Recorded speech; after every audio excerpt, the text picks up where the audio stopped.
మీ అందరికీ సంతోషము కలుగునుగాక. ఈ దినము దేవుని వాక్యము. యెహోవాను స్తుతించుట మంచిది. 92వ కీర్తన మొదటి చరణం.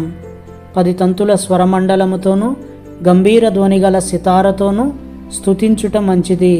ఎందుకనగా దేవుడు తన కార్యముల చేత మనలను సంతోషపరుచుచున్నాడు. మన దుఃఖ దినములను సమాప్తము చేసెను.